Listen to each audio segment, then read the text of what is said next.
What the fuck is that? What the fuck is that? Right at the front, right at the front.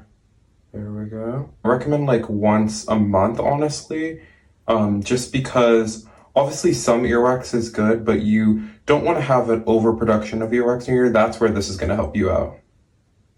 Whoa. I like how everyone was trying to say that this isn't my ear, but sadly it is. Press and hold to turn it off. This thing feels so good. It's going viral. Hurry before it sells out. Just charges with your iPhone cable. Comes with a free cord though. All these free tip replacements.